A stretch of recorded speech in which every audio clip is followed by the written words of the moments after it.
Okay, great. Looks like we are live. So hello and welcome everybody. Thank you so much for joining us for this roundtable on the occasion of the closing of Things Seen, a group show at Make Room Los Angeles.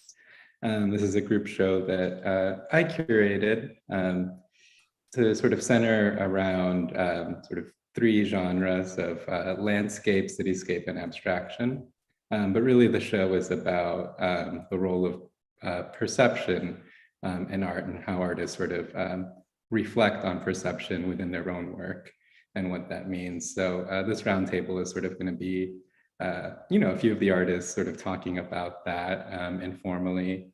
And yeah, so Make Room is sort of doing this roundtable in collaboration with Caesura magazine. So I'll just give a brief intro to Make Room and Caesura, and then bios of the participants today. So Make Room is a contemporary art gallery founded in 2018 in Los Angeles, founded with the mission of sort of promoting exciting young contemporary artists, especially younger emerging artists here in LA, and particularly from backgrounds that are typically underrepresented. Caesura magazine, established in 2016, is a platform for art and criticism and ambitious experimentation beyond the traditional schemas of the contemporary art world. Online and in print, we publish essays, reviews, interviews, art historical documents, poetry, fiction, comics, artist portfolios, and music. Programming that supports these publication efforts includes public forums, gallery exhibitions, lecture courses, critique sessions, poetry readings, film screenings, performances, and interview series like this one. So yeah, with that, let me just introduce the speakers briefly and we'll get into it. So going alphabetically, Taylor Irvin is a photographer, filmmaker, born and raised in rural Ohio. He is a graduate of Northwestern University's Medill School of Journalism, and he currently lives and works in New York City and is the co-founder of the Yearbook Committee, a film production studio. Will Gabaldon received his BFA in painting from the University of New Mexico and his MFA from the University of Pennsylvania. Prior to moving to Chicago, he lived in New York City, where he was a painting assistant for Jeff Koons and a founding member of the artist-run exhibition space Tiger Strikes Asteroid. He has held solo exhibitions at various small fires, Los Angeles and Seoul, TSA Gallery, Brooklyn, Harwood Art Center, Albuquerque, New Mexico, among others. Currently lives in Chicago, Illinois. Rima Golem lives and works in Los Angeles. She received her BFA in drawing and painting from California State University, Long Beach in 2007, and her MFA from California College of the Arts in San Francisco in 2010. Rima has exhibited nationally and internationally and has been the recipient of multiple grants, including the Paula Krasner Foundation grant, the John Mitchell Foundation grant, David Whaley Foundation Artist Teacher grant, and the SLN Pacifica Prize. Rima's work has been reviewed in Art Forum, Hyperallergic, Carla, the Los Angeles Times, Fabric, among others. Her work is included in the Achenbach Foundation for Graphic Arts Works on Paper collection at the Legion of Honor Museum in San Francisco.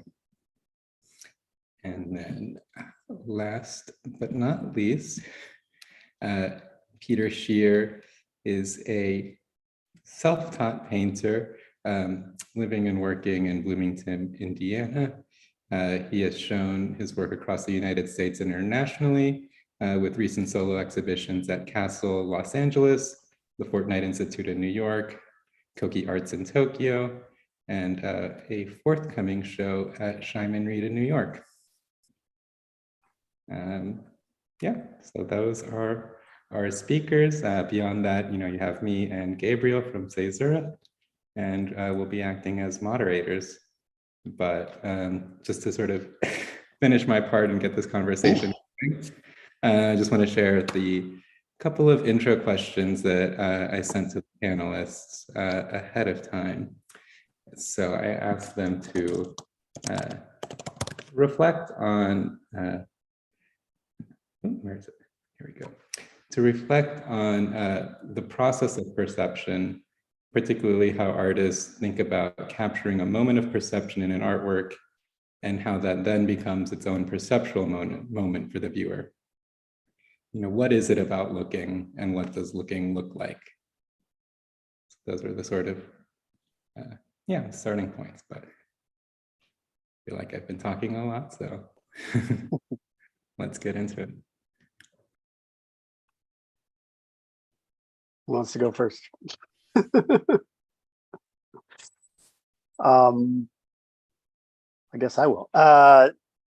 You know, I was curious about that in relationship to kind of like I was thinking about that with looking at noticing something particular, just some sort of observational thing, like a spatial thing or a color thing that I might want to have to interpret in order to put into a painting. But at least in my own work, I always feel like those never go, they're never one-to-one in any kind of particular way, you know, or it might be something that I notice outside of the studio that makes me want to go work. But usually once it starts getting into a painting, it turns into something else. And then it really does become, I don't know, something else in the studio, some other type of perceptual thing that's going on. I don't know, like, do you guys feel this the same way? I don't know. I mean, I was looking at your work today, actually, and just thinking about how emotive they are. And even though there is an image, like the point of view is really, I don't know, it's either focused on like the tree as an object or the space or the like the grass or the hill or whatever becomes like the object of the painting. And they're really emotional. So I don't really think about an image. I think about how I'm feeling in a space more than kind of what I'm looking at. And I think that's what really effective. It's really experiential in that way.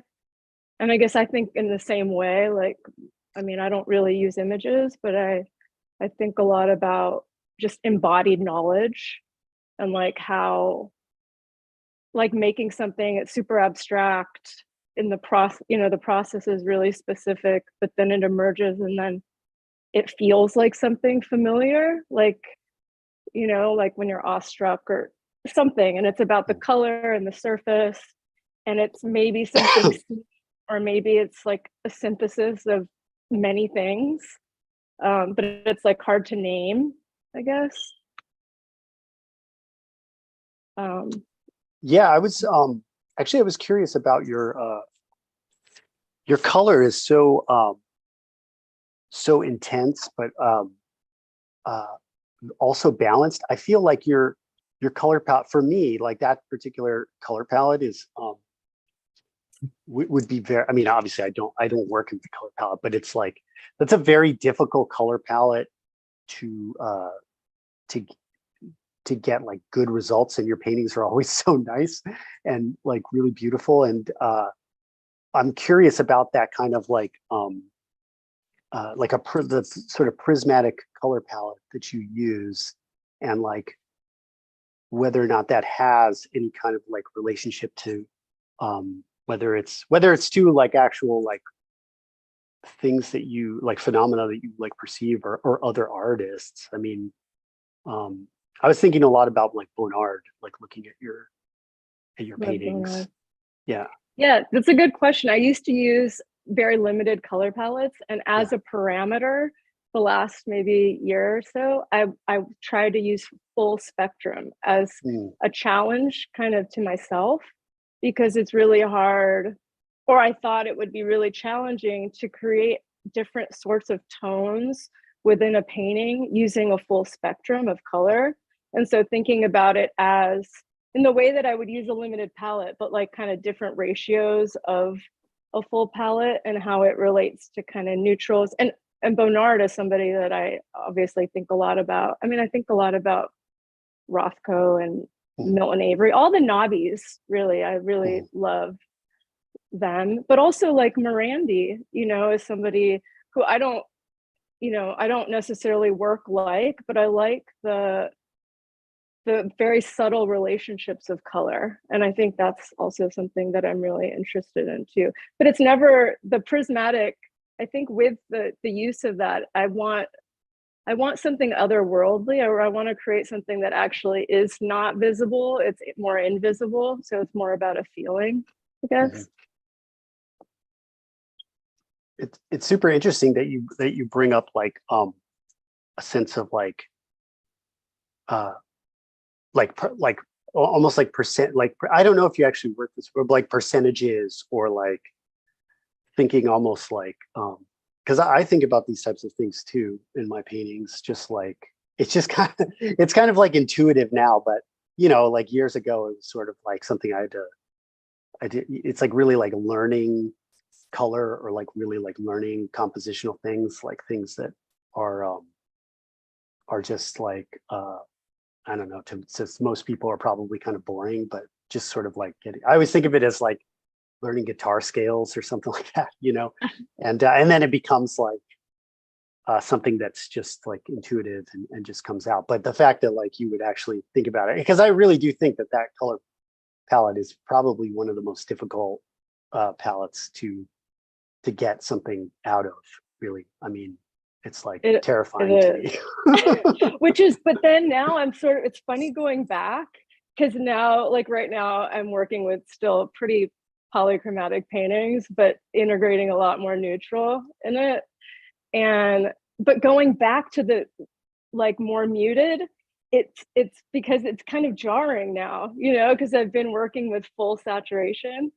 But just to say, to your point of ratios of color, I'm not scientific about it at all. It's very intuitive, but I I'm very familiar with color theory. I taught it for like a long time, and Munsell and the ratios of color, all of that. I mean, it's like in there, but I'm very intuitive with color, but I do like thinking about it, because it's like, you know, if you're in a large space, if you think about like the ratio of like red to green, you know, and if they're equally balanced, then they kind of negate each other in the same way that I would think of like if there's a little bit of a rainbow in a large neutral painting, it's activated in a different way, I guess.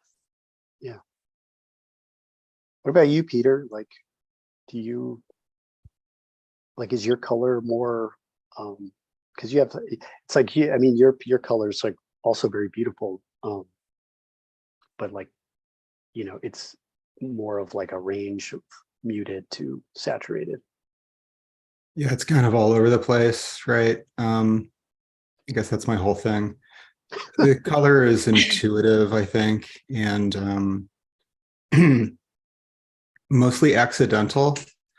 You know, I'm trying to like back out of a painting, usually, trying to bump into something interesting on my way out.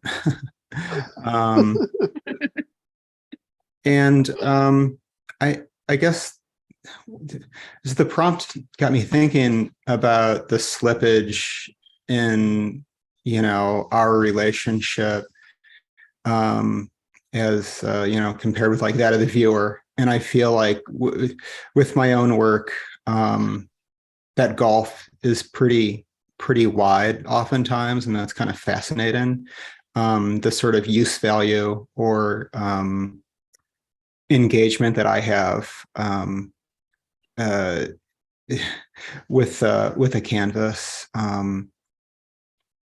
it's so different than someone who's just coming upon it. I don't know. That's pretty cool, right? Sure. And I also think about like how, I mean, like in my own case, you know, I'm sort of noodling around on the surface. And I think it's more about recognizing something. It's more of a looking kind of a sort of midbrain detachment, trying to not like working towards or reverse engineering an image or an occasion, but trying to trick myself into making something that that's like beyond what I could have done.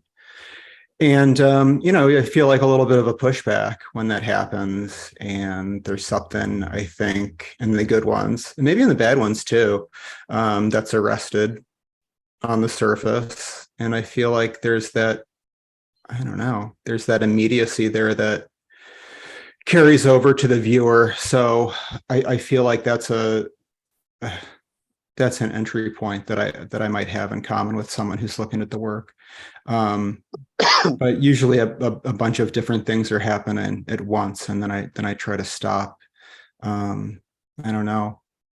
I don't know if that makes sense. Yeah, that does. I mean, it reminds me of a couple of things that I think about often. When you were talking about sort of just like your relationship with the material and your relationship with the canvas, and that there might be something that happens there which isn't necessarily clear to a viewer stumbling upon it, right? I've thought about this idea before, that like the work of art itself, the final object is kind of like the shadow of the flame that is the real moment, right? Of either the moment on the canvas or I think about this in making films too, sometimes, where it's like, was the actual event like all this activity that was happening on set, right? And that this thing that I end up producing and putting out in the world is kind of just like the shadow of that.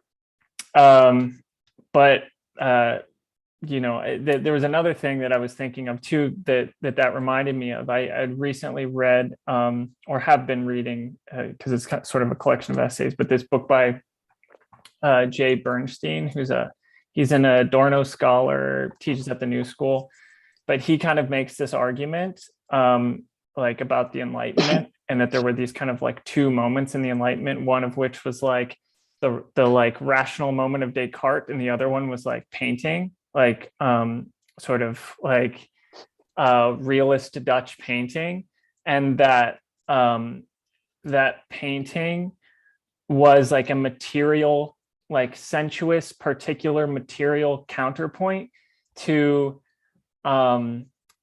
like universal mathematical dematerialized knowledge. And so that like painting and like the painting is kind of like the last refuge of like sensuous knowing or something like that, which I kind of like in reading this, and I kind of like envy you painters out there that have this like more kind of like direct material experience in trying to like know the world, and because my process feels much more mediated than that. So I don't know. I don't know if there's a question in there for you guys or not, but like, I don't know. What do you think of that? What do you think of that idea? I mean, I think that like, I always think of my painting and when I look at other people's paintings, like there's a very sensual relationship to the material and to how it's manipulated. A lot of times that's kind of like the only thing that I'm kind of responding to, really. Just like surface and color, and in a very like visceral kind of way. I do a lot of like food analogies and stuff, because that's sort of how I approach it. It's but I also feel like that for me, and maybe for other painters, like that's just because that's the material and the medium that we respond to. But I could definitely see other artists responding to similar things with, in sculpture or in, even like digital media or something. It's, people can really fixate on. I worked for Jeff Koons for a long time. Like he would fixate on surfaces of sculptures and stuff in a very sensual kind of way. Everything was like hyper sexualized all the time, and and and it's like, I didn't feel that, but I could see that he legitimately felt that, and I think that that's like something that most artists have, depending on like what their medium is. In some ways, I feel like those are the only artists that I kind of trust. Are the ones that like kind of react to things in that way. Versus like a conceptual art, wanted- maybe you mean. Yeah, I mean, there's certainly like conceptual art that like I respond to strongly, like Felix Gonzalez Torres or somebody like that, when it's very poetic and beautiful. But there's definitely like a lot of stuff that I don't respond to, just because, yeah, maybe it's a little too cerebral for me. That doesn't mean it's like bad or anything. It just means like I don't respond to it, Mm-hmm. I mean, and looking and watching some of those ambient videos, Taylor, of yours, they're very experiential. I mean, they're very synesthetic, and just capturing like moment to moment. It made me feel like I was really kind of moving through a space and kind of viewing it from multiple points of view, and like my body was there. And so I feel like there is a relationship between painting, because painting is sensual but tactile. It kind of changes with the light. It's, so it has this kind of malleable quality too, that I think can be analogous to, the way in which you're working too. I know I mentioned to you, Patrick, this artist that I really love, and he's a filmmaker in the Bay Area. His name is Nathaniel Dorsky. And he also, he wrote this book called Devotional Cinema, and it's all about this relationship between analog film and painting, and kind of how analog film specifically does kind of what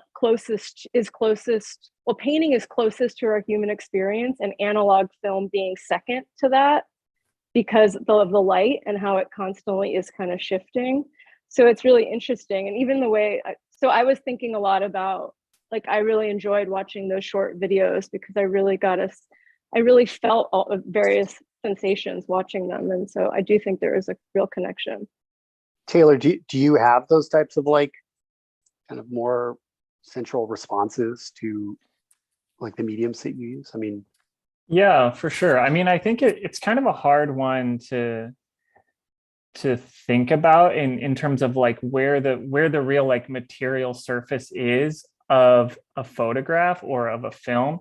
I mean, you have something like, I don't know, Rima, what you were talking about was kind of reminding me of like Stan Brakhage or something like that. Like you're like painting actually on the film, and just like the surface of the film, even like unexposed, becomes the sort of material surface in itself. But beyond that, I think that you are sort of captive to the mechanism that is the camera, right? And that there's a certain level of unpredictability there. And I, in my photography, kind of tried to like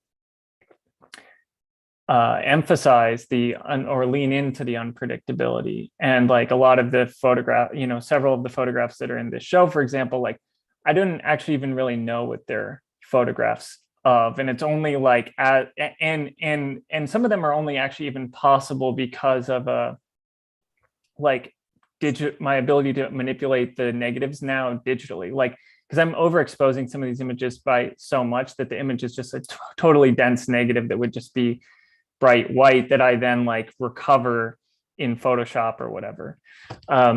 So I don't know. It's like it's discovering the image after the fact in a sense, so that I'm not like, I don't know. I guess it's different when I'm making a photograph versus video. All I'm trying to say, I guess, is that like that moment of seeing doesn't necessarily happen at the moment of the closing of the shutter, something like that. I don't know if that makes sense, but yeah, I mean, it sounds like, I mean, I know like I was saying earlier, I don't know. I mean, I think, and Will was saying, and I know Peter, your work too, kind of arrive at these places that feel right, but I don't think we really know. I mean, what do you think, Peter? I think they change much after they're done. Yeah. And it's sort of, I don't know. And then they live in my memory in a different sort of way. It's like, they enter into, your eyeballs instantaneously. And then sort of like a transformation happens. But I mean, I've said before, like the ones that I'm really excited about are never the ones that stick around, and the ones that are nervous making are the ones that are your outliers, or kind of like too embarrassing to paint, or the ones that that end up being pretty good, or point in a direction I wouldn't have anticipated. I don't know. It takes a while to see. And in my case, I mean, I like the last gesture is more and more frequently just like flipping the painting around, 90 degrees this way or that way. So there's like that last, it's like a twist, and then I'm done. So I don't know. I'm curious, but that took me a long time to sort of give myself permission to do that. It really seemed like it could, it's just like it wasn't done. I was like clutching my pearls thinking about it. But then I did it, and it felt pretty good. Kind of like being bad. I'm sorry, what were you saying, Will? Oh, just like you mentioning like the ones that you are excited about, and those aren't the ones that stick around. I'm just curious if you guys destroy a lot of work. I mean, I do. I destroy like a ton of work, and oftentimes, this idea of like what we're actually experiencing or seeing. I might finish a painting and it looks pretty good, and then a week later it doesn't look very good, and and it's that changes. It's very rare that I destroy a canvas or toss something out. It's happened again. But what I'm doing is like I'm making these images and then sort of like painting over them. It's usually not additional or noodling around with something or tweaking it. It just sort of like it gets wiped. But there's a palimpsest of there's that history there that I like to work against, and that kind of informs sometimes the image. Yeah. But I mean, like it's like a series of built on like no. And it's like that's like it's good to know what you don't want. It's like ends up being like a very sturdy foundation. And then you like place a little yes, like right on top of all that failure. And it just feels so good when that works out. I mean, especially after you've been like, working something for a while. But I don't like feel like there's any like equity built into like I'm working so long on this and suffering with it. I'm always trying to like do it right away. And that happens occasionally. I feel like I get those a few times a year, but not as often as I would like. I mean, how about you, Rima? I don't throw away a lot of canvases, but I actually stop. Like because the surface is so specific, I'm building it up, like pouring, and then I'm building up with thin layers and sanding. If I notice that it's not going in the right direction and it's early on, I'll just stop and kind of put it away and then move on to the next. Because once the surface is built up too much, it doesn't work. It's like it has to be thin enough, so I have had to, unstretch periodically, but I try not, I try to avoid that by doing that, because my paintings take a long time to make. I mean, they used to take much longer, and I'm trying to actually, they used to be one-shot paintings like 10 years ago, and then I just hit a wall with that because I felt like I needed to kind of evolve. Felt like I kept making the same painting, and I wasn't allowing more room to grow. And so then it became longer. I was like, okay, now I need to spend a lot of time on a painting. And now I'm trying to negotiate like the slow sanding kind of built Yeah. up process with the pouring, and kind of trying to do more in the pours with the initial layers now anyway. Yeah, it can take a while to realize that you're repeating yourself, but I mean, I feel like that's important to do. And I'm kind of like interested lately in like this idea of like making work that's just okay. Like there's like this emphasis, you know, like this idea that everything has to be sort of like really, really fabulous, or all of a piece, or all of a certain quality. But, you know, you can like look through any artist's body of work, you know, like like the real art historical chestnuts, and like there's stuff that just kind of like, you know, it's not there, Cezanne, not that day, maybe the next day. But I mean, like I don't trust like artists that don't make bad artwork occasionally. You sort of have to bang your head against a wall. I think like, you know, de Kooning talked about like, well, he got into a groove maybe in the 70s or something like that. And he was like, you know, just banging everything out. It was all just like chef's kiss. And he, you know, maybe it was self-aggrandizing, but he said like, well, I've got to stop because I know too well what I'm doing. And, you know, it is like important to like do something that you don't know how to do, because then like really weird muscles develop. And I don't, I mean, it's uncomfortable, but it's not like as uncomfortable as working in a factory or something like that. It's like usually doing something differently. But you know, it's kind of nice to know what you're doing, but can't do that all the time. I don't know. Like I think maybe maybe that's not art. That's something else. I don't know. It's funny that you mentioned that. I was just talking to some artist friends about the same thing, that it's like I do this all the time. Like you pick up a book on an artist and you're just flipping past like years, or like, you know, just stopping on the things that sort of like you respond to immediately.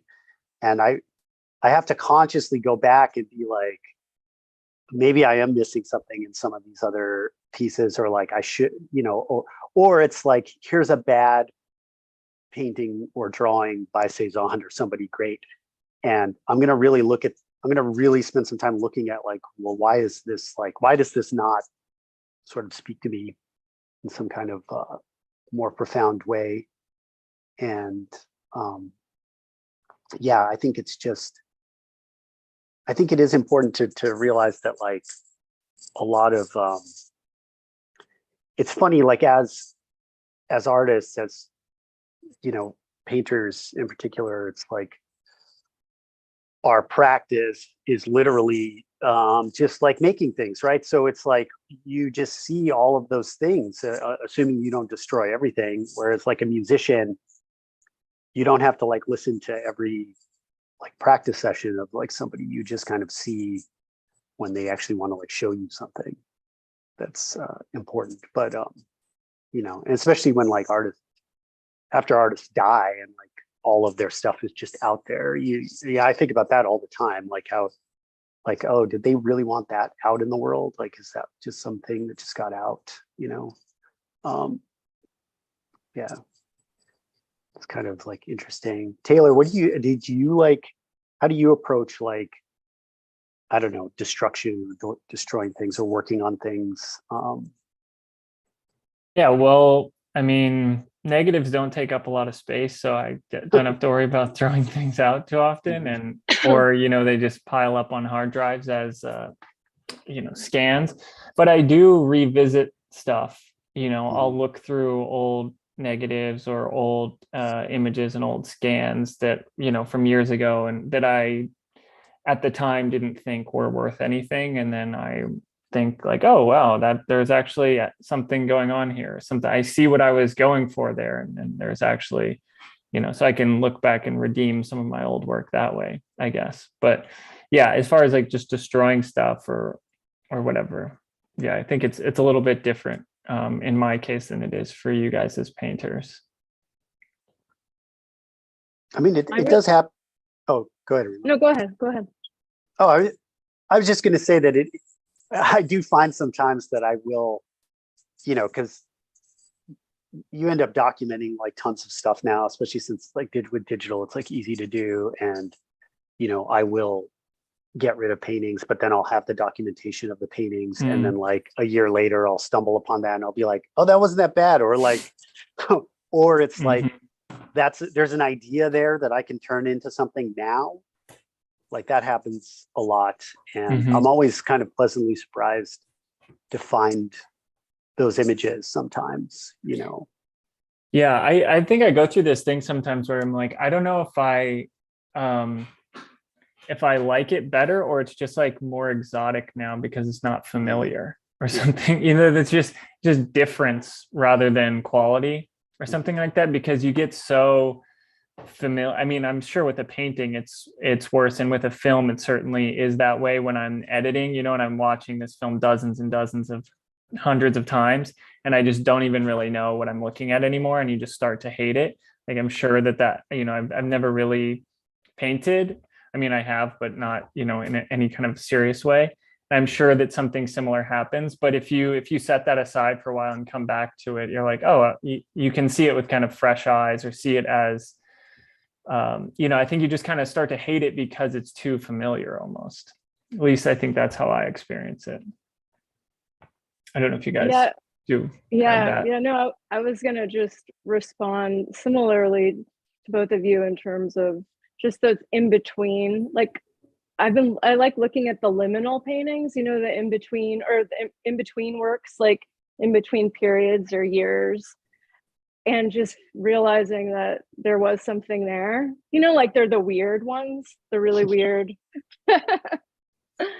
Anyway, I do enjoy looking back at those too, and kind of noticing that there are parallels and thinking like the evolution or the kind of little steps that you move forward are often kind of reflected in the previous work. So I think too, it's like, I don't know if you guys feel this way, but it's just like, you're just kind of like a shark, and you're just always, you stop swimming, you die. And like, I have like, I just get this like, dread of just not having something to paint or not having something to respond to.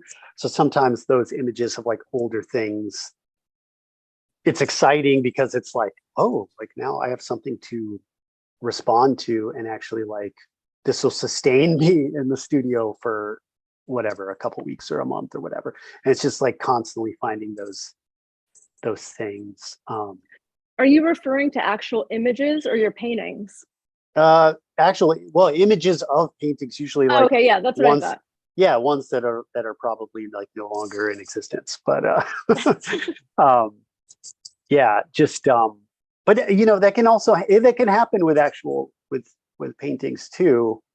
Just things that I've put in storage or sketchbooks. That happens with sketchbooks all the time. I forget what's in my sketchbooks all the time, and then I go back and like look through them, and I'm like, oh, like I remember this. Like, there's some other possibilities here that I didn't explore. Peter, how do you like? Do you work on like multiple things at a time? Or are they sort of like influencing like where you go next, like painting to painting?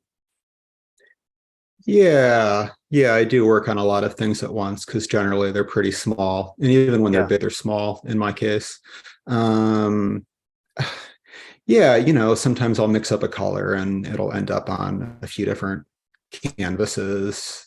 Lately, I've been going back into things that have been maybe documented or a few years old, and I like take a lot of pleasure in going and working into things. I don't know. I mean, it's really hard when it's not right and you can't keep messing with it. And I know that I have to stop, but it's really physically uncomfortable if there's like this thing in the corner that's lame and you can't do anything for it.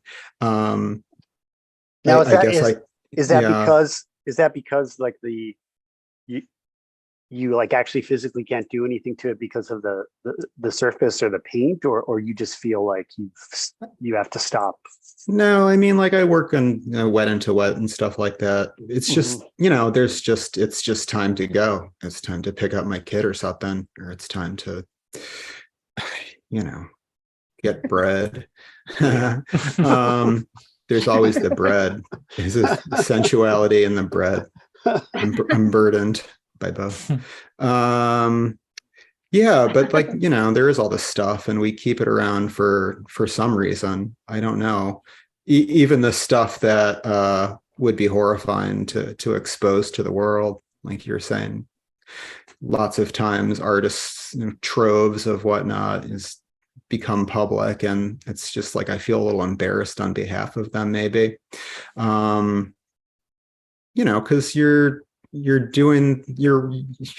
I mean, painting, you're recording something and then you take it out into the world when it's done. I mean, I have never taught and I've never been an art student, but like I know what it's like to watch someone paint. Like there's just not much going on there. There's not much to see. Unless you're watching use like a Bob Ross or something like that, which is really entertaining. And so that's fun. But it's like I don't know what's going to happen, and it has to happen kind of privately. Sort of creating an environment where something might pop up, and to have the presence to stop. It's more stopping than doing. I guess the stopping is a doing, but I feel like I've drifted far, far from the central discussion. Yeah, I feel like, so I want to reel things in a little bit, because I feel like we've been sort of like circling around this like one sort of question, which has to do, I think, with like the relationship between attention and distraction, and almost kind of like the contradictory relationship between the two. Because, I feel like, a lot of what's been talked about so far is sort of about like, these moments of sort of intense attention that then either sort of have to be like, you have to find a way to distract yourself from them by doing something else, or like, there's these there's these things that you sort of notice in, being distracted, that you then sort of feel the need to like pay attention to. So I'm just sort of curious about, how you guys might think about the relationship between like those two kind of, modes of sort of perceiving things, and sort of how that, plays a role in your work, or sort of how you think about like the viewer also kind of having that experience with your work. I mean, as to the viewer, like I don't think about the viewer at all. Like I really don't know like what they experience at all. Like even in museums, I was just in New York and I was going to the Met like as many times as I could. And I'm just looking around at like normal people looking at paintings, and I'm like, I have no idea what these people see in paintings. Like, no idea. I mean, I know what I see, and usually it's like the things that I'm perceiving in work is kind of like just things for me to use in my own work. And actually, I was thinking about that this time being in New York. It was like I think maybe I'm wrong about this. I don't know, but it's like I think maybe like 80% of why I love looking at painting so much is just like how to use it in my own paintings, and and just like just taking that and like and just as like, and I don't mean that literally, like in like, oh, I'm gonna take this thing. I mean in like an excitement, or some sort of like motivation, or like it makes me want to go paint. And but yeah, as far as like what they're seeing, I really don't know. I'm curious. It's curious sometimes. I enjoy hearing what people have to say about like my work when they talk to me about it, because I really don't. I don't know. Yeah, I mean, I do relate to what you're saying, Will, even though, like, as I mentioned, I'm not a painter, but I did take a painting class in college. And I remember, well, we had to go, I was in Chicago and we had to go to the Art Institute and like look at paintings and kind of come back and like talk about our reflections on looking at those paintings. And I will say that after only having taken this course for a few weeks, I had an totally new appreciation for paintings that I hadn't had before. And just like, yeah, almost purely at the level of technique and like looking at brushstrokes, looking at all of these kinds of things. And I think like similarly now when I watch films, it's like I'm just wondering if there's like an analog to this in painting. Is that like I always see kind of like Orson Welles called it like the ghost of the slate, that you like you're just picturing what's outside of those frame lines every time you watch a film. And like, especially if the film is bad or not captivating me, I will begin to more, and the less captivating the film is, the more I will think about like how the film was made. So I'm just wondering if there's like an analog in painting where like, is there something like transcendent about the painting where it just like you have this sensory experience that is beyond just like trying to dissect the various techniques that were used to go into it, that you can just like experience it as a painting versus like that, like trying to see how they did it and what are the techniques that I can use. Well, there's definitely people that like are operating on levels like Bonnard, for example, and like his use of color, or if you're talking about like detail, like somebody like Lucian Freud, where when I'm looking at some painters like that, it's like you can't learn anything from those people. Like it's not. What do you mean? Like, I mean, it's like it's beyond my capabilities to paint that way. Like I don't think I could paint that. Like, sometimes it's like, I remember like John Curran had said something like about this, that he's known for sort of like cribbing from all these like old master painters, but in reality, like most of the painters that he actually sort of can quote unquote take things from are like the sort of secondary painters, because your Rembrandts and your Vermeers and those types of people are like geniuses, and there's not a lot that you can actually like take from those guys.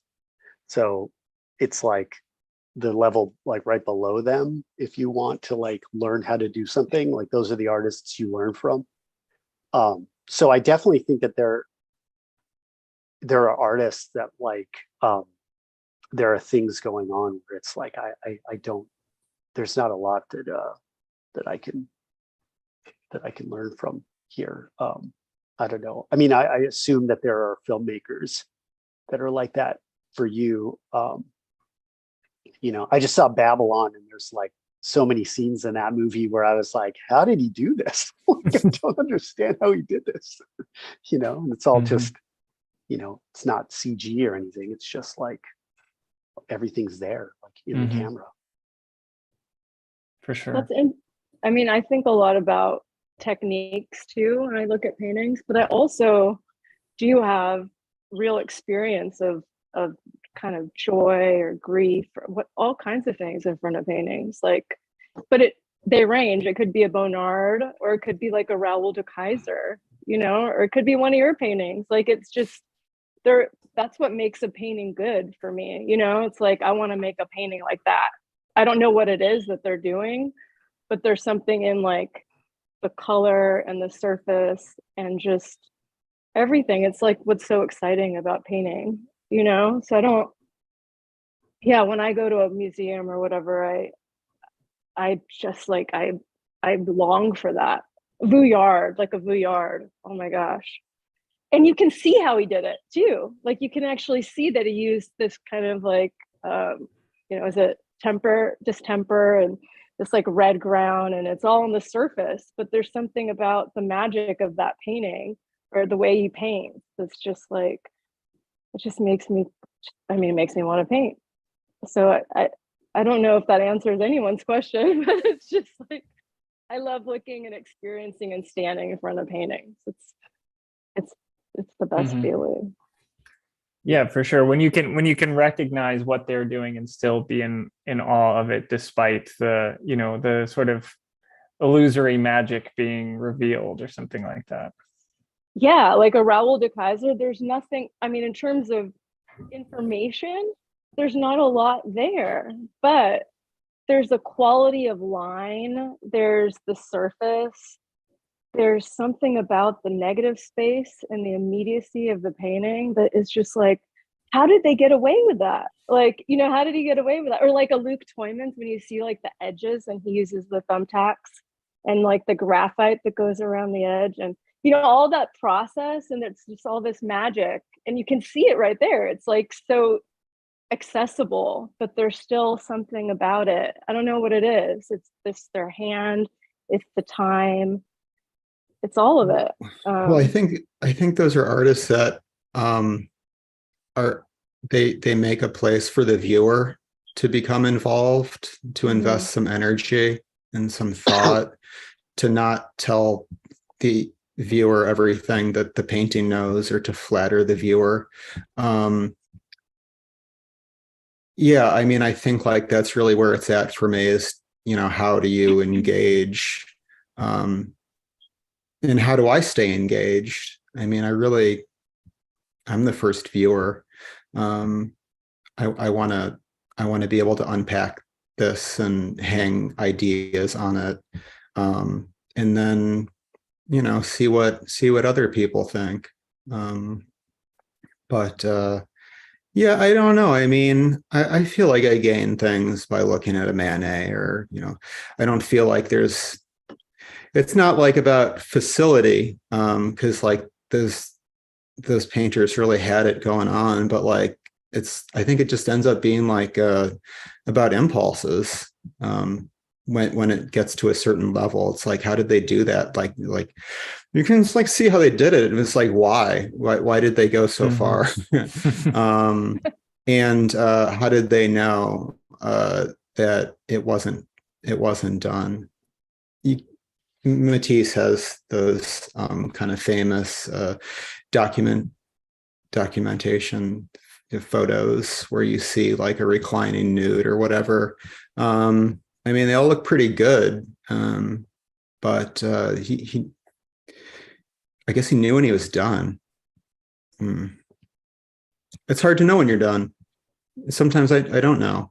Do you ever let paintings go out into the world and then you regret you know? Yeah. Yes. Yeah. I mean, like, all of this like becomes, like you were saying, Peter, like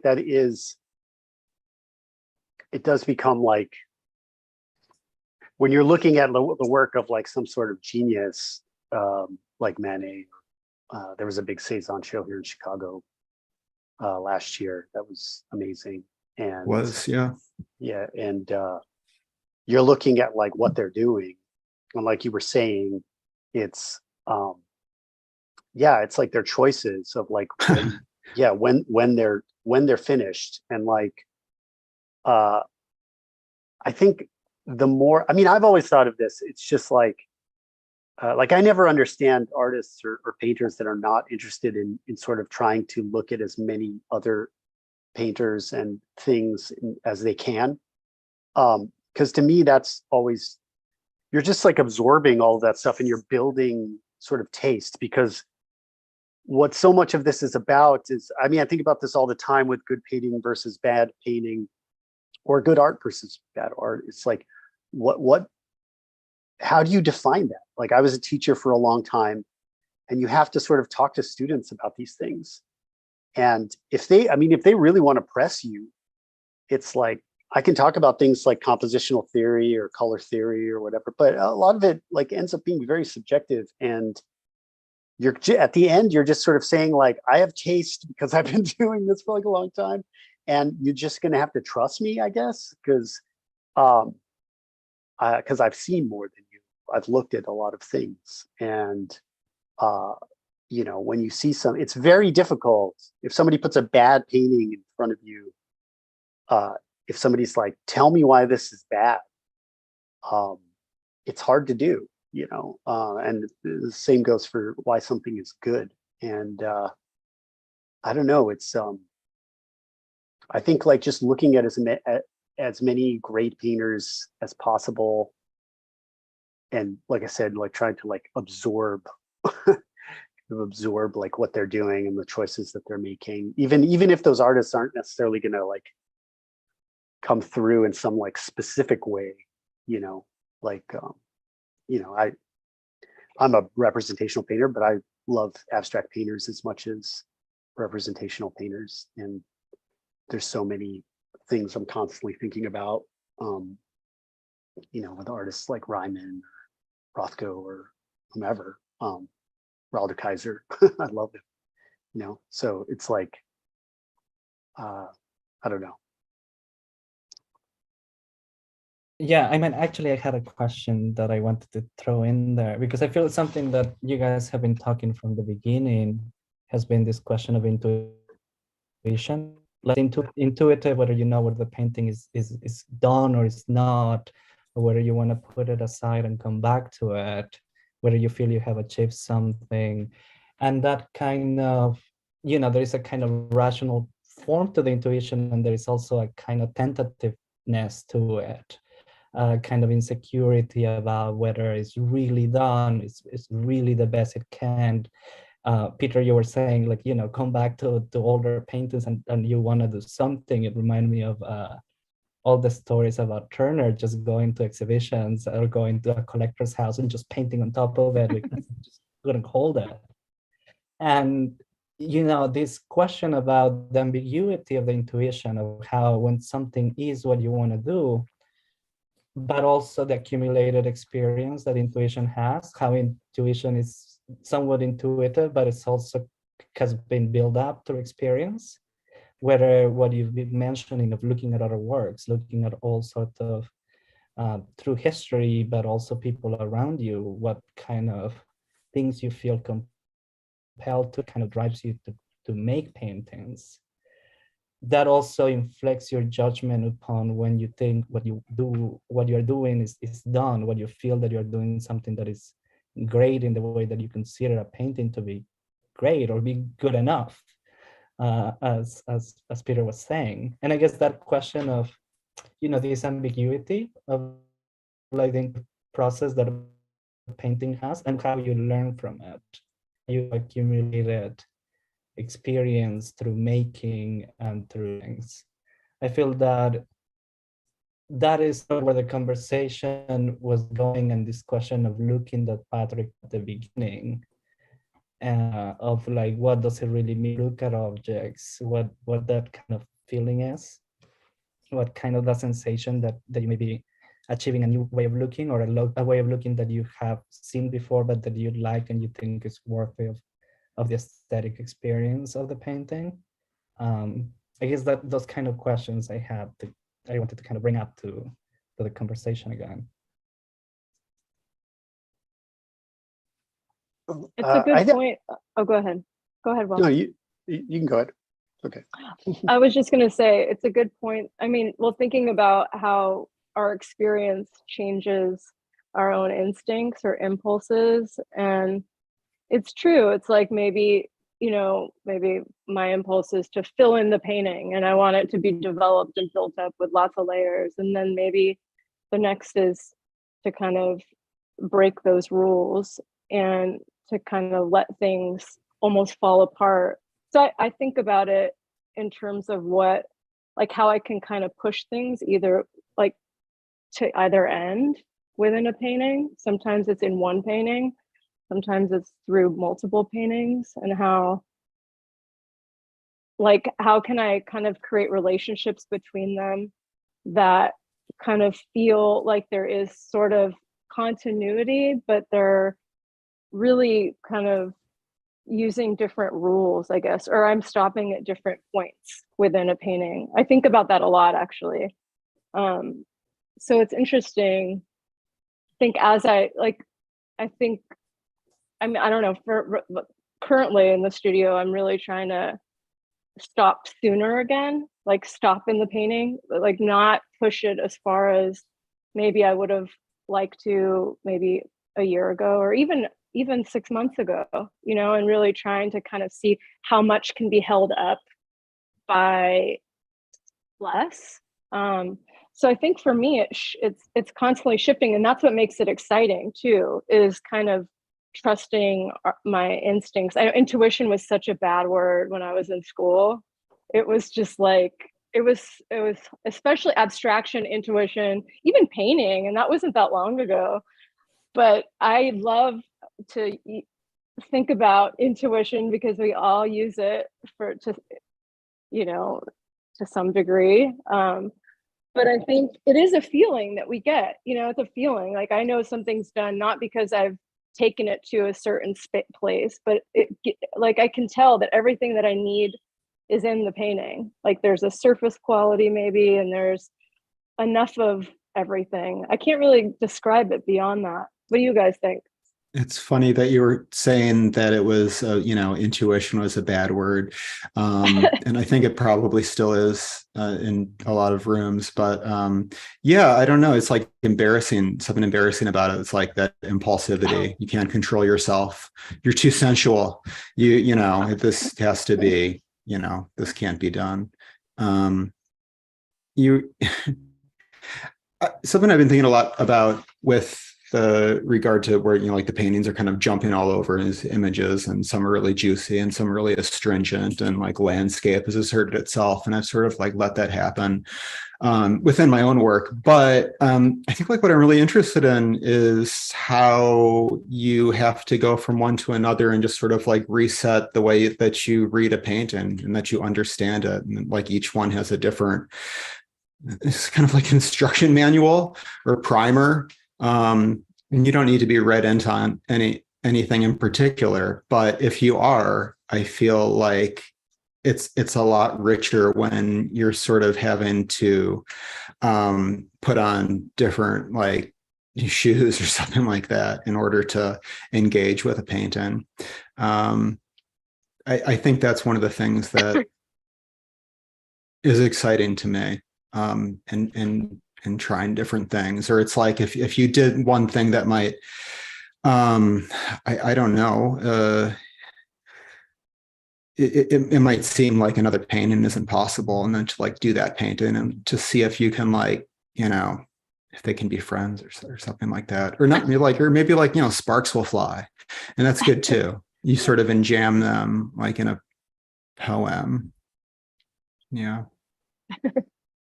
I think like intuition is just built over time based on the artist that you're looking at. And I really feel like that type of like studying great art and great artists just sort of gives you like a good taste or good intuition. But I've never met a good painter that isn't pretty critical of like their work and like their practice. And I think a lot of the artists that that maybe could get a little bit better should be a little bit more critical, or at least be broadening the things that they're looking at maybe. But I think back all the time to when I was like 20 and first starting to paint, and like I was terrible, like like the paintings were terrible, and it didn't matter, like I loved doing it, whatever, but stuff was not good. And it just takes a long time to learn it, to like learn how to do it. I think like painting in particular is just, so much of it is like, it really is just like a muscle memory thing. It's like figuring out how to like put material on a surface in like a good way. And Alex Katz always talks about how you need like it's like 10 years before you're like kind of decent at it, and that's just to get like the process down, like the muscle memory down or whatever. And I mean, that's probably kind of right. I don't know. Like Peter, you didn't go to art school or anything. I'm curious, like how this like how this like sort of sits with you, not having like a some art professor like telling you what to do. I mean, I think it's really damaging. You see like art students and like there's this idea that you're supposed to not only know what you're doing, but to be able to sort of communicate it to other people in means that are other, if I don't know, like language is really kind of sometimes hostile to what I'm doing. And I like to talk about the work, but it's more just me like kind of tap dancing around it whenever I've had to. But I like to talk to students, and I've been a visiting artist a few places, and it's not always gone well, man. I think I get excited about other things. The school, Indiana University in Bloomington, where I live, it's like a well-regarded program, but it's like academic and sort of like grounded in figuration, and I love these things, but I don't know. I mean, like, I feel like if you're an art student, you come out of like SAIC or, Columbia, then you have like the friends and enemies of that program, and you sort of like have the tastes of your professors maybe, and you don't know who you're going to be in a program with. I kind of started to paint, I think we probably all did, like, the internet was sort of like there at around the time that I felt like I was kind of maybe like making some art on occasion, or like I wanted to. You could kind of put it out there and see how people respond. And eventually people that I esteemed kind of responded positively, and I could go a long ways on that. And I guess I lived briefly in Chicago, but it's like I live in the heartland. I sort of have to travel with the work. I have to take it away to New York or Los Angeles or whatever. But yeah, I don't know. It's good to develop in secret or in partial secret. I don't think I would have done well in a program, although I really, really tried. I really tried to go to art school. I thought it was great. And there was like such an emphasis on getting, a certain like pedigree. You had to get a blue chip art degree. And then that sort of validated. And it's kind of flipped quite a bit in the last 5-10 years. But yeah, I really suffered from that idea that I needed to be like broken down or something like that. Yeah, I like that it's flipped. I mean, I how many times, like in both undergrad and grad, it's just like, like hearing multiple people being like, "Why are you painting? You should be doing something else." And it's just like, ugh, it can get like pretty like ridiculous. I don't know. Taylor, did you get the opposite? Did you get like people telling you to paint? No, not really. But I mean, as hearing you guys talk about intuition, it's kind of interesting and making me think about this idea of like what, where intuition comes from, how you respond to intuition. And it's making me envious a bit, I guess, of the painters. And again, this like relationship to material and relationship to the sensuous, which it feels like that's kind of the grounds upon which the intuition is worked out. Like it has to be kind of worked out materially. It has to be worked out in like that kind of sensual response, it's much harder for that to happen photographically, because it's like once the image is burned onto the negative, or onto the emulsion, onto the film, it's like that's, like the intuition only happens at the moment of the shutter click, I guess, and I am responding to things in the environment, but it's not like the relationship between kind of the object or the representation or the work of the final thing that's going to be seen by the world, like the relationship between that and the intuitive moment, if you will, for me is much more mediated, I think. And so I think that that's like the painterly envy that I have, maybe, you know. I wanted to bring out two more things. And they're a bit kind of, you came through the conversation and I kind of was like, oh, maybe how do we think really about this? Which is every time that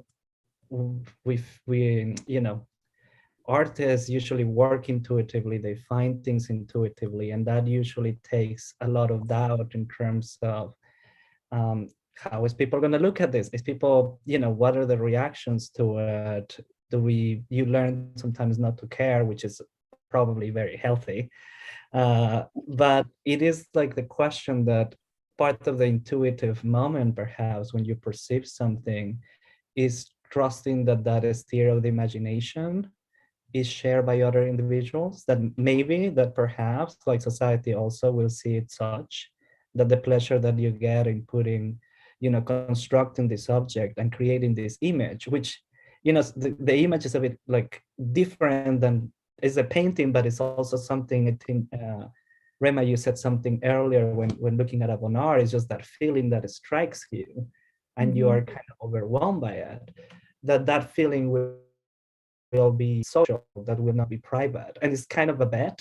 It's kind of a, we'll never be sure about it, but we trust it. And we may try to, we do our work or we do art because of that kind of experience, that we believe we are creating and we enjoy making it, or we, maybe we also just enjoy sharing and see what others get out of it. And so that kind of problem of intuition, private, is it subjective, or does it have a kind of transcendent beyond ourselves and kind of human value to it? It's a question that I wanted to put out there. And maybe different question that we can select later. This thing about the education is really interesting, which is that, at least with painting, the language of painting somewhat is hard to mystify, because you have colors, you have paint, you have line. It's been there for like thousands of years. It's, you start working and it's kind of a bit of a clear way in which you can figure out what you can make with these things. While I was thinking about Taylor, the language of cinema has been miseducated since it was made. Like, people may tell you 1,000 things about what are the materials with which you work. And like, it's hard to come into terms with, is one image basically it's one image next to the other, coming next to the other, coming next to the other.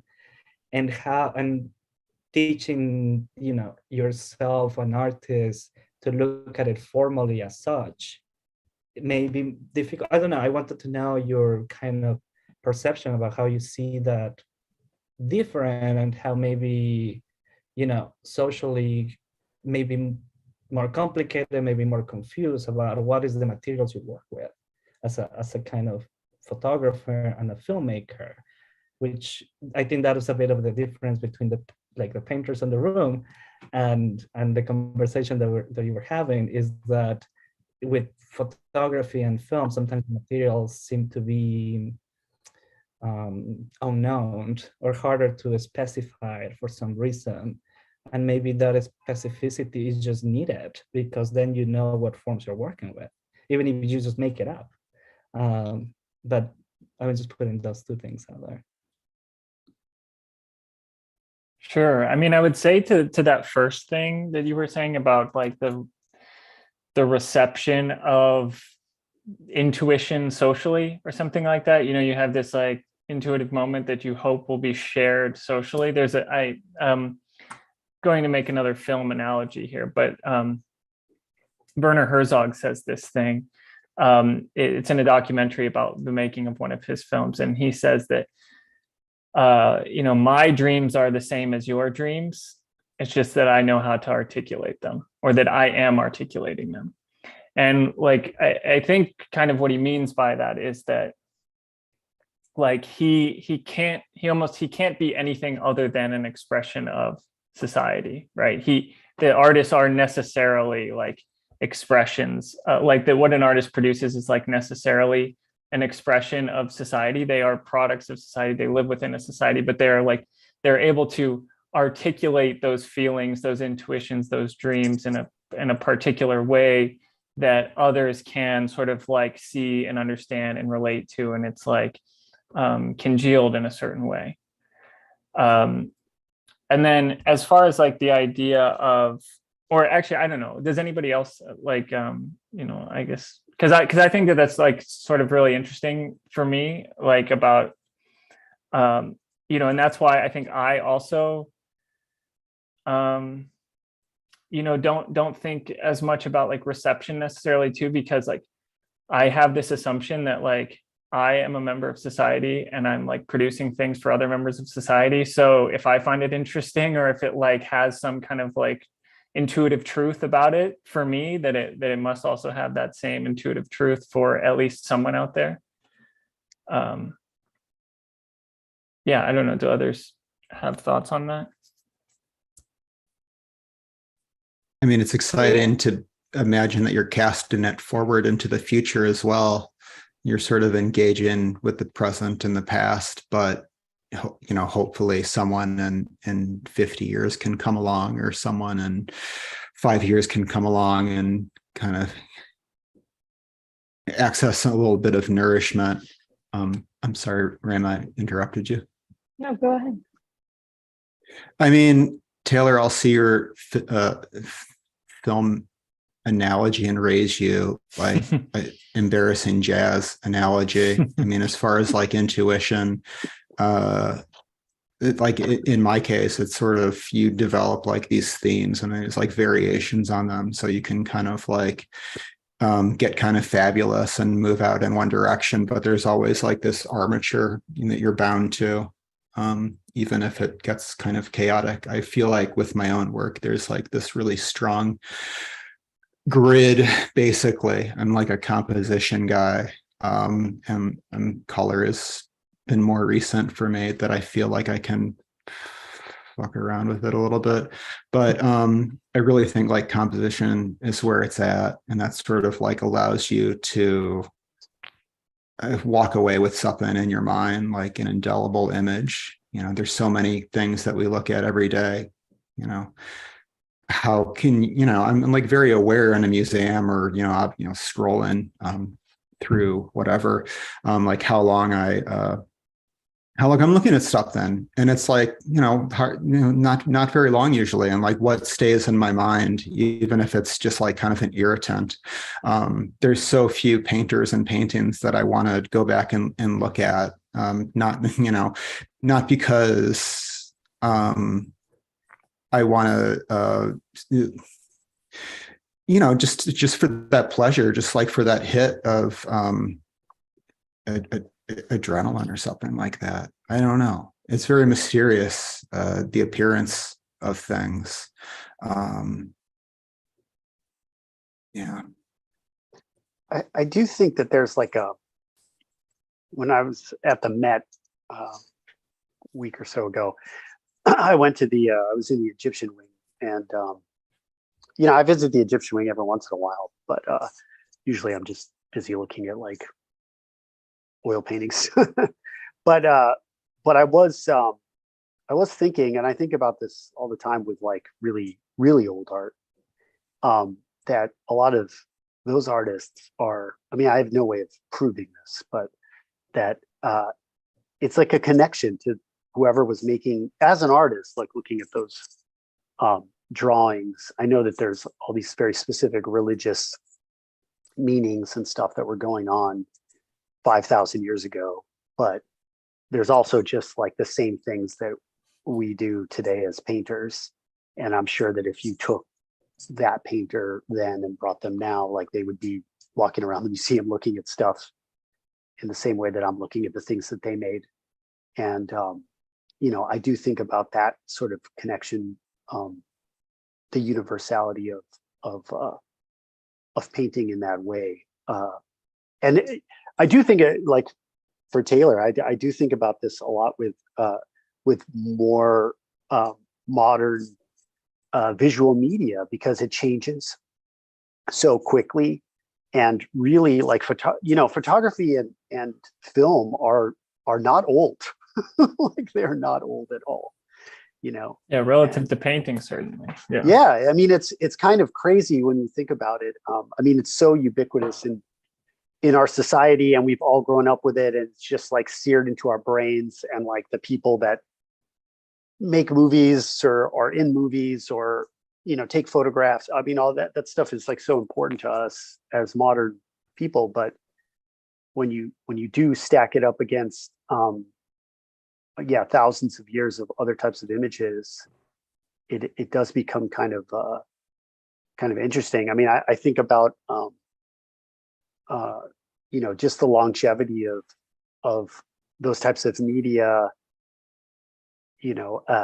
how they're being preserved. I mean, there's already like, things are just disappearing as like the film gets old, and it's not Just even disintegrates. that old. And yeah.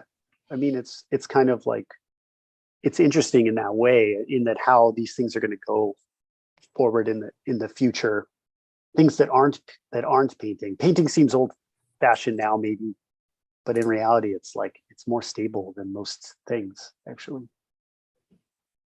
Yeah, I do think that like photography and film are interesting as mediums as compared to painting too, because film and photography are used so often at like I guess it's really hard to say, but that a large portion of photographs and films or moving images are purely like indexical. It's just like you're shopping on Amazon and you're looking at photographs, or somebody is reviewing security footage and these kinds of things, right? And so I guess that gets back a little bit to Gabriel's question of like what is the medium there, or what is like the material of the film or of the photograph. And I think that when it comes to my photography, I intentionally kind of try to work against that indexical quality of it to try to push photography into something maybe other than what like is expected in terms of just like a pure representation of reality. Or I don't know, it gets actually very hard to talk about these things. It's like, it's light burned onto either a digital sensor or burned onto a piece of film emulsion. And like we recognize just kind of like a naturalistic photograph as kind of like a one-to-one, like an index of reality.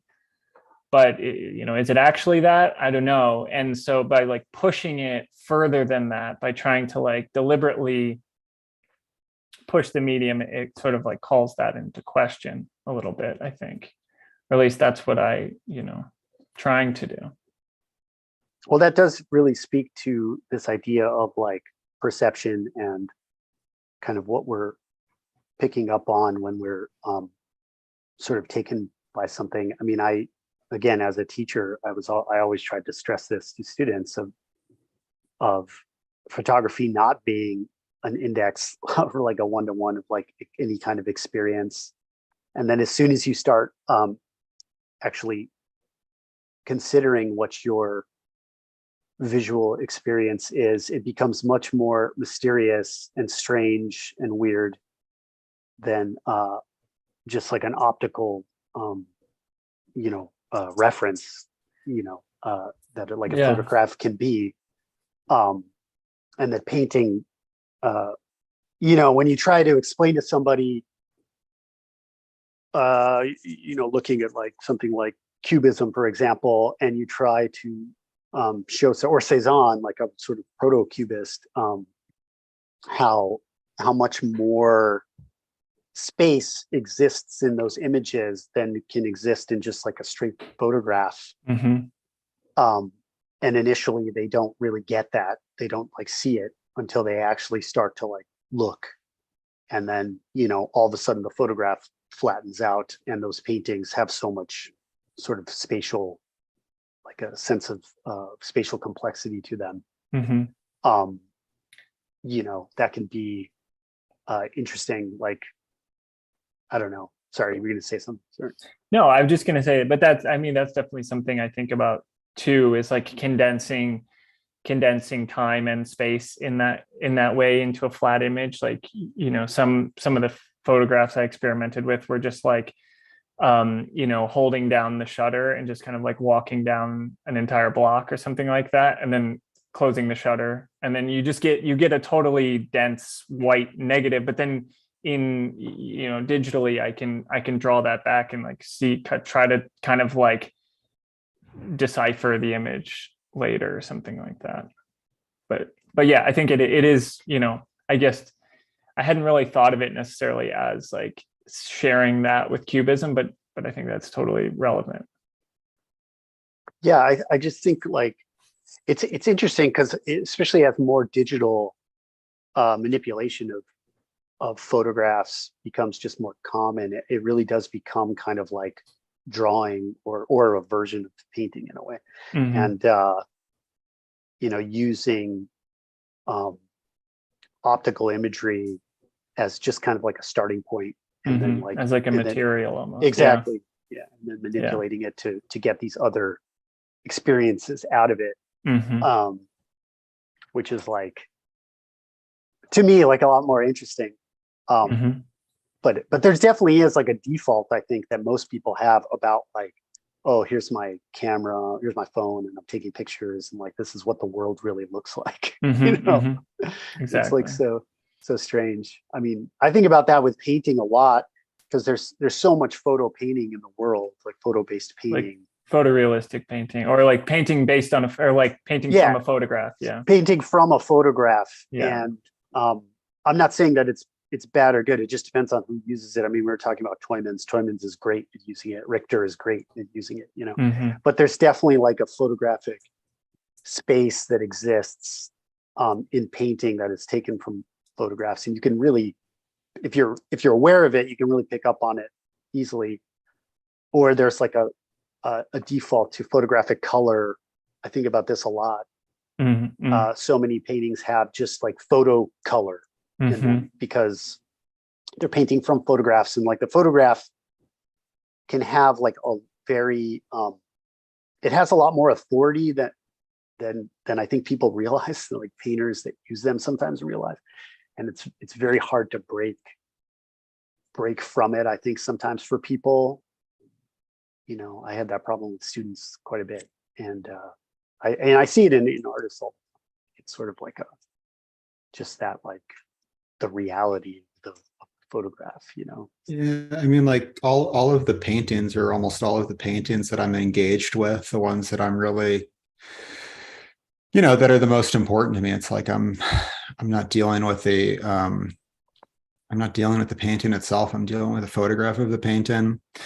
And I mean, I think a lot about how most people are, you know, experiencing artwork on their phone, and it's 3 inches tall, or people are buying paintings, you know, they get a PDF, and that's sort of good enough.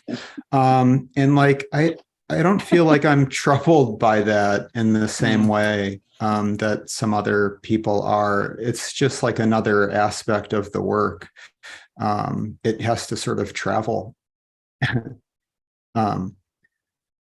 And you know, it's so rare that you get to stand in front of a painting that's not your own painting. And then it's even more rare that you get to stand in front of a painting and like kind of everything is right. I was at the Met for the first time in the fall of last year, and I was just sort of like drifting by myself, and you know, there's like, you know, like turn the corner and like there's all these like amazing paintings that you've seen in reproduction and like various kinds of reproduction, but you know, I wasn't coming to them like ideally. I was really hungry. It was hot. I was tired. Didn't know how to get home. But you know, sort of like when you're just sort of scrolling, it's sort of the perfect temperature. And I don't know. I mean, I feel like there's kind of something anti-democratic about there's like too much complaining about I guess Instagram or you know, that mode of uptake or something like that. Do you struggle with that? I mean, any of the other artists? I keep thinking about David Hockney in this Yeah. conversation because that's kind of what his work is about. You know, it's like arguing for painting and against technology and you know, painting out in the world, and then using these tools like the iPad, and then synthesizing that information, and it goes into the painting, and then having another sort of relationship with the work. And I don't think it's I don't think it's bad. I mean, I mean, obviously I prefer to stand in front of paintings, and I get out, and that's why I make paintings, is I want to kind of translate that experience too. But I don't necessarily, I don't hate Instagram, and I don't have problems with reproduction. You know, I kind of collect art books and monographs, and you know, and I like looking in that way. But I kind of know what both of you mean. Like, I know in terms of what you were saying, Will, like how, you know, kind of the way that one synthesizes a photograph a lot of times, not often, I mean, not all the time, but you can kind of see how that reproduces in a painting kind of as a one-to-one. But there are benefits to it, like the layering. Like, this is why I think about Hockney is kind of the layering that you experience like in Photoshop. And I noticed with my students, they were just innately painting like they were photoshopping. It was so fascinating. Like, you know, because that's their experience. You know, it was just flat and layers. And then instead of, like, you know, when I was in school, we would collage, you know, and make paintings from collages, or, you know, as exercises. But when I was teaching, we would do, you know, a lot of the students would make Photoshop collages, and they would make work from that. And so I feel like, I don't know, I used to kind of feel this sort of, I don't know, I guess I felt a little bit more on the side of, you know, the Photoshop sort of approach, or the kind of Instagrammable painting, and kind of that digestible kind of quality of painting was bad. But I think that that's kind of kind of how we experience the world. It's like all of it, you know? I don't think it's I mean, Instagram is kind of like fascinating to me in the past, like what it's done to the art world and art. And like Peter was saying, like how you can sort of experience. I mean, my whole feed on Instagram is just like, it's just painting. It's like just art, you know, it's like, and it's constantly like discovering like new people and seeing new images. And I love that, you know, but I also like, I felt when I was in undergrad, I mean, I went to school in Albuquerque at UNM, and this is like, you know, this is like in the late 90s. So it's like the internet is just, you know, it's not great at that time. So I was just in the fine arts library all the time discovering painters. And I wasn't, because I was in Albuquerque, I wasn't able to see a lot of real painting very often. And a big part of learning was trying to decipher like what I'm actually seeing in photographic reproductions of paintings as like what is actually there. I mean, I remember copying like, I think I copied like a Mondrian painting, I copied like a Rothko painting, and I copied them completely wrong in a way. Because it's like, yeah, because then it's like when I finally saw them in person and saw the surface and saw how they were made, it was like, oh yeah, I did this totally wrong. This is like, you know, I copied them like smooth and like a photograph, you know, like smooth and you know, you're like blending. It's like, it's not how Rothko made that painting.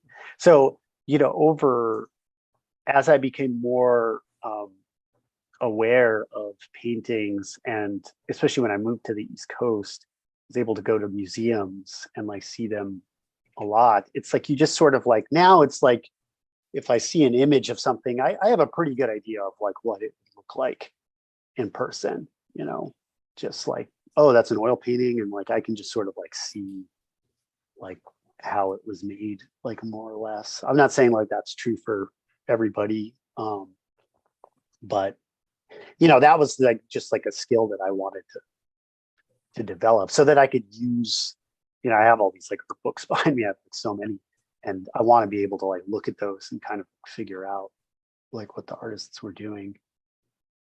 Totally. I would do, yeah, I would have my students go to like the Norton Simon, and you know, it's really important, I think, to analyze paintings and kind of get a sense of how they were built, how they were made.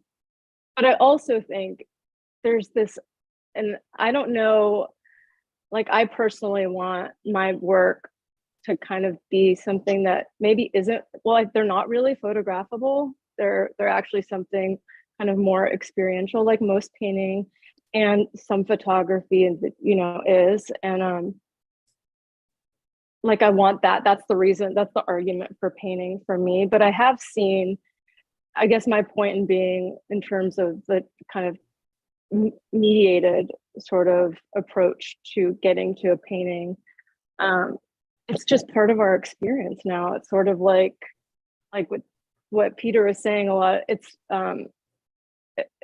a lot of people don't have access to museums and can't see paintings in person, so they're just somehow filtering through these images and getting at their own way of producing work. And I'm curious to see how, because Instagram is, for me, is democratizing. It's also strange to look at everything in this small format, you know. And I don't know if it's serving painting at all. I just know that it's part of our experience now.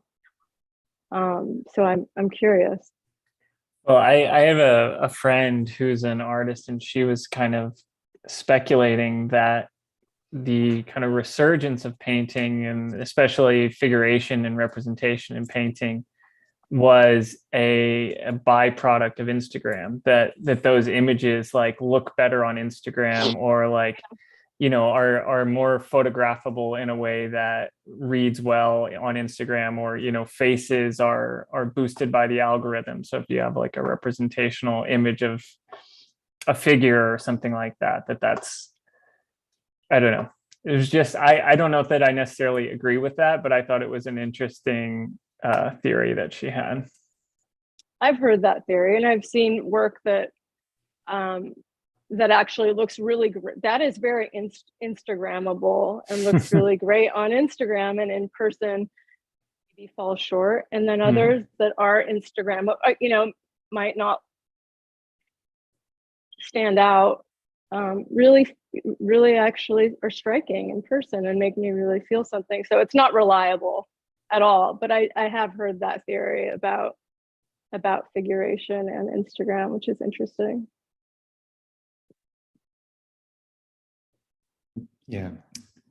Well, been running for a little while now. I think it's probably a good time for us to sort of wrap up the conversation, but I don't want to just sort of end it cold there. Patrick is getting kicked out of the place he's at. So we've been going on for a while. You know, we gotta put an note to this conversation, finish it out somehow.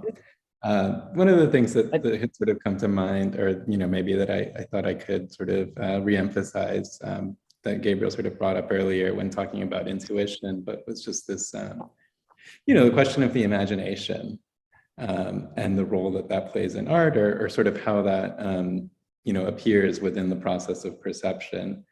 You know, because I feel like we talked a lot about like, you know, arriving at a certain moment when things kind of like click intuitively.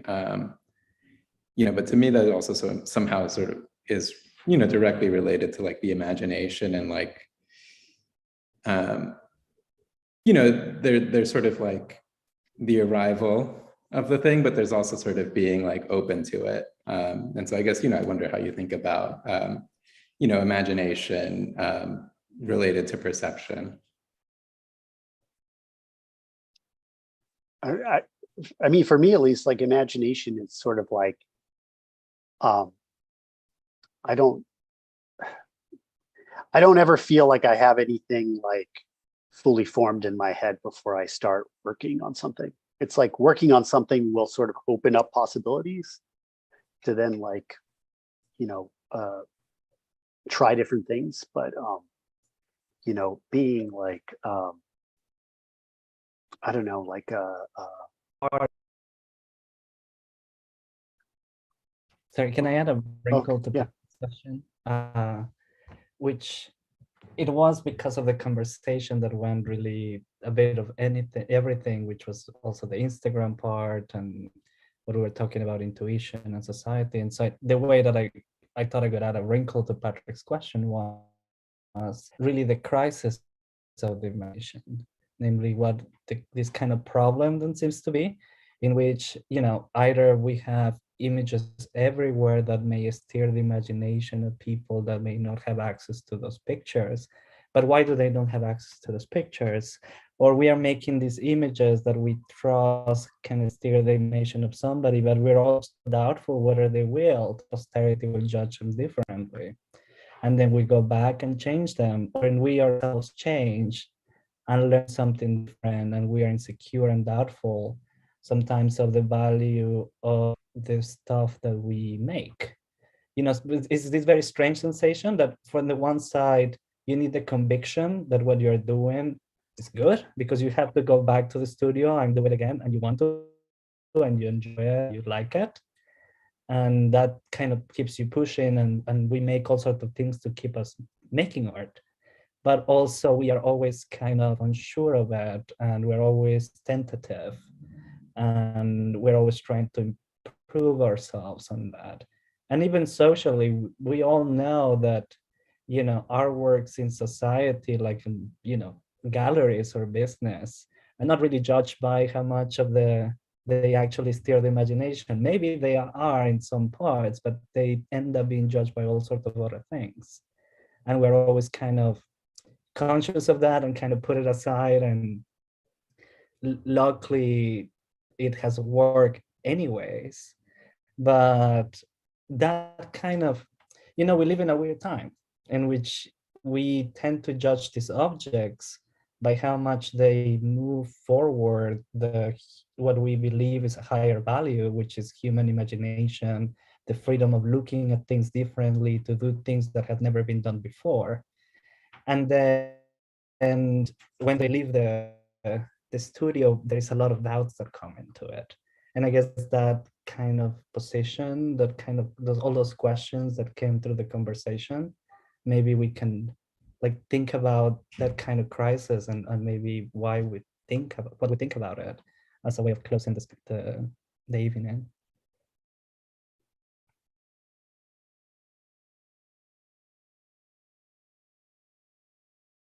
Yeah, well, I mean, it's hard for me to think about that question and not think about like the broader social and political imagination. You know, that this yeah, I don't know if I want to fully unpack all of those ideas here necessarily, but I think that from, yeah, like that, I think similar to the thing that I, you know, brought up with like the Herzog quote, or like the idea that an artist's work is necessarily an expression of the society in which they live, that the idea of like the crisis of imagination or something like that, it is for me, I think, a function of the crisis of the imagination of like society or the political imagination, or this something that actually might be beyond art itself.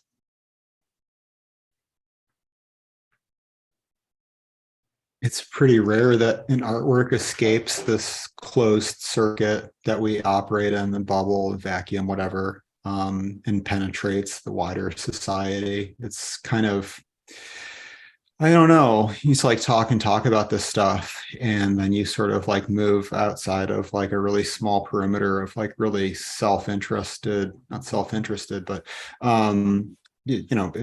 people have a lot at stake, usually, that are kind of making these judgments and kicking these ideas around. And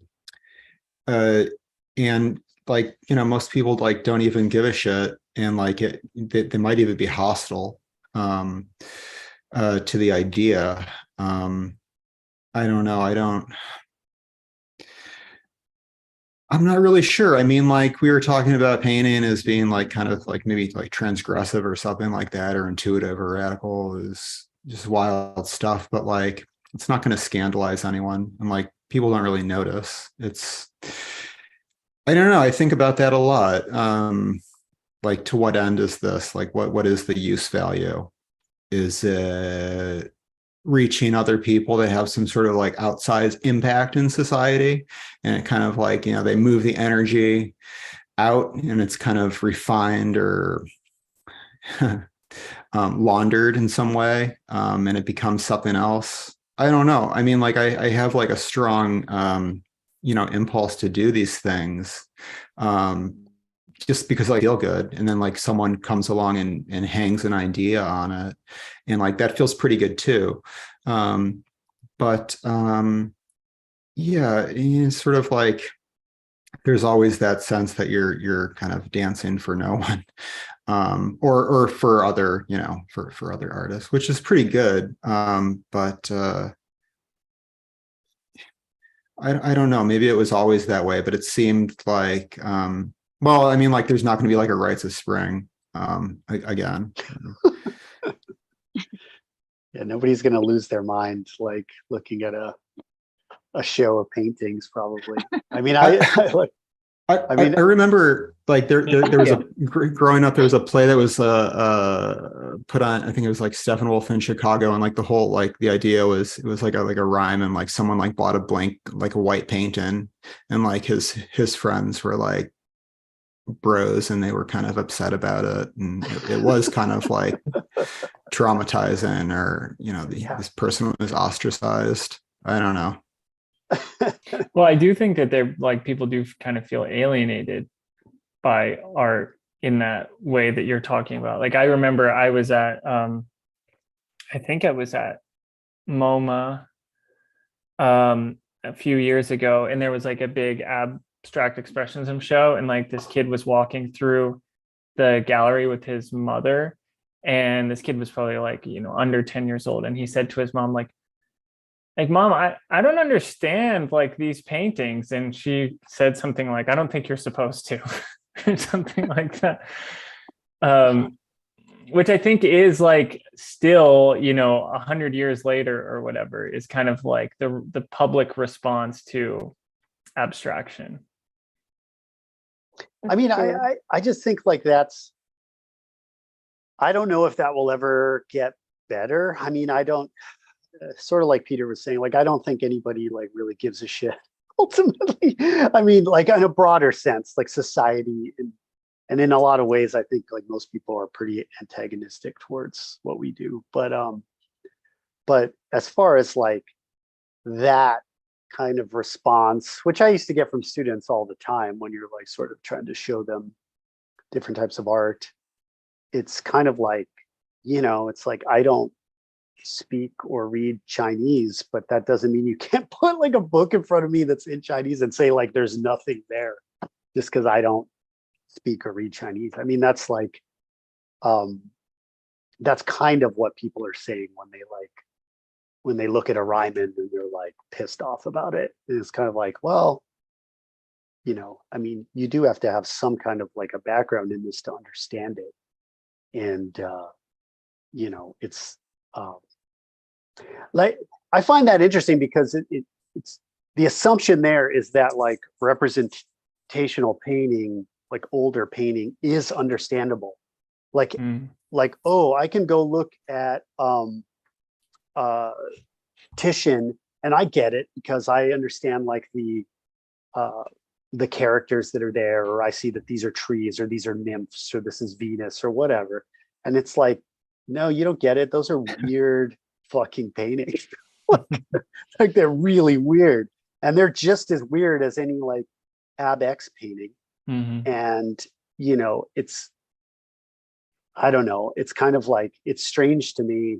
That's what I mean. Like when I go to museums and stuff and I'm looking around at other people and just being like, what are they seeing? Like, I'm curious what they see, like when they're in front of like a Manet or something, because they're so bizarre. Like when I'm looking at these paintings, it's like there's so much strangeness going on in the great art of the past that I don't I don't think like I don't think people like realize that a lot of time, or most people don't realize that a lot of time. Like they just think like, oh, this looks like real. It's like, no, that's not why it's important or interesting. Yeah, I think like when you were talking about that, or you know, showing your students these things, they don't quite understand them. I don't know, it's kind of, and maybe this speaks to our imagination question a little bit too. But I was having a conversation with an older artist recently. His name's Mel Kendrick. He's a sculptor, and he sort of like came up in New York in the 70s and was like just after the wave of minimalism had sort of crested in New York. And he was talking about how like these kinds of conversations that were happening, you know, like Carl Andre puts steel plates on the floor, and like Richard Serra props a steel plate up against the wall or whatever, that all these gestures only really make sense in the context of a very particular conversation. And that conversation was happening in New York. And, you know, you were reading Art Forum to like key into this conversation, but then you come to New York so that you can participate in this conversation. So that certain gestures like that, like pouring a bucket of sand on the floor or something like that, only really makes sense in the context of that conversation. And I think for artists today, that conversation has no coherence any longer, that there's not one conversation, but there's like thousands of conversations. And so figuring out where you can like enter into that and make any sense of it, or you know, have some kind of direction, or even get a footing of where to start is very, very difficult. Yeah. I was watching like a documentary a couple weeks ago that was on it was like art in New York in the 60s. I can't remember the exact title. It was on Canopy. And it's funny to watch some of those documentaries, because there will be artists that at the time, like this is probably made in the 70s, it's mostly talking about the 60s, but there are artists then that like that the filmmakers are just convinced like these are really important people, and it's like I'd never heard of them. And nobody knows who they are now. Yeah. And it's like obviously there's, you know, Rauschenberg or Johns or people that are really important, but then there's like this, you know, it's the people of the time thinking like we know what the next step is going to be, and then the next step, and it's like no, you didn't actually. It's like you know, you had like 10 years or whatever on Johns and Rauschenberg, so those guys were vetted a little bit, but it's like as soon as the closer you got to what was at the moment, it was like most of that stuff was wrong as far as like what they thought was like really important, you know. And like you were saying, I mean, I think about that all the time too, that just that idea of like art being like, we've sort of you know, when I was in school like 20 years ago, it's like my teachers were like the guys that had gone to school like in the 60s and the 70s, like during this time, and there was still so much of what they thought was important being you know, passed on to students in like the late 90s and early 2000s. And now it's like a lot of that stuff is just going away, and like technology and like we were talking about Instagram and stuff like there's just like hangups that those people had that are just like disappear. As they disappear, those hangups are disappearing, and like art it's broadening up quite a bit, I feel. Yeah, I'm curious what that documentary that you were watching was. If you find it, send it to me. I'd be curious to watch it. Oh yeah, for sure. Yeah. Yeah, I was on Can. I was thinking I could probably find it right now, but yeah, it's just like it's just funny when like these artists are popping up in these documentaries, and you're like, who is this person? Like, why are they acting like this person's like as important as Rothko or whatever? And you're just like, I don't know who this is. I've never heard of him. You know. Mm-hmm.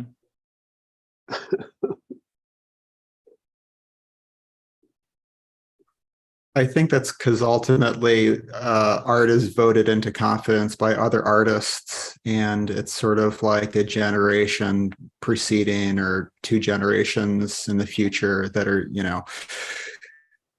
gravitating towards this artist or that artist, or, in the moment, it's sort of like gatekeepers or, whoever was making the documentary or the gallerists, or something is saleable or something looks like something else, so they can work with that. But yeah, I mean, I think ultimately it's like the artist assign the value. Yeah, I agree. Oh, it's called American Art in the 1960s. Just looked it up. That's what it's called. Pretty Spicy. straightforward. But yeah, it's really interesting. The first half is really great because it's like, yeah, it's like Rauschenberg and Johns and all these like awesome painters. But yeah, there's also like a really great documentary called Painters Painting. That's also kind of like about like sort of mid 20th century painters. But that documentary too also puts a lot of emphasis in the latter half on a lot of like sort of color field painters in the 60s, whereas now you would remember mostly like pop artists as like the most important artists of like the mid to late 60s. And again, it was just continuing that that idea from like the Abex painters through, and it's like the focus totally like changed, It'll be interesting to look back on this show in 10 years' time and see how it resonates then. Yeah, let's see if you guys got it right. But yeah, I think we're gonna have to wrap it up now. But thank you all so much for this really great conversation. Thank you. Yeah, thank you guys. Yeah, thanks Thank everyone. you. And we got to talking to about a lot of stuff. It'll be a good record. hopefully we won't look back on it in embarrassment. Never. With that, we'll leave you all.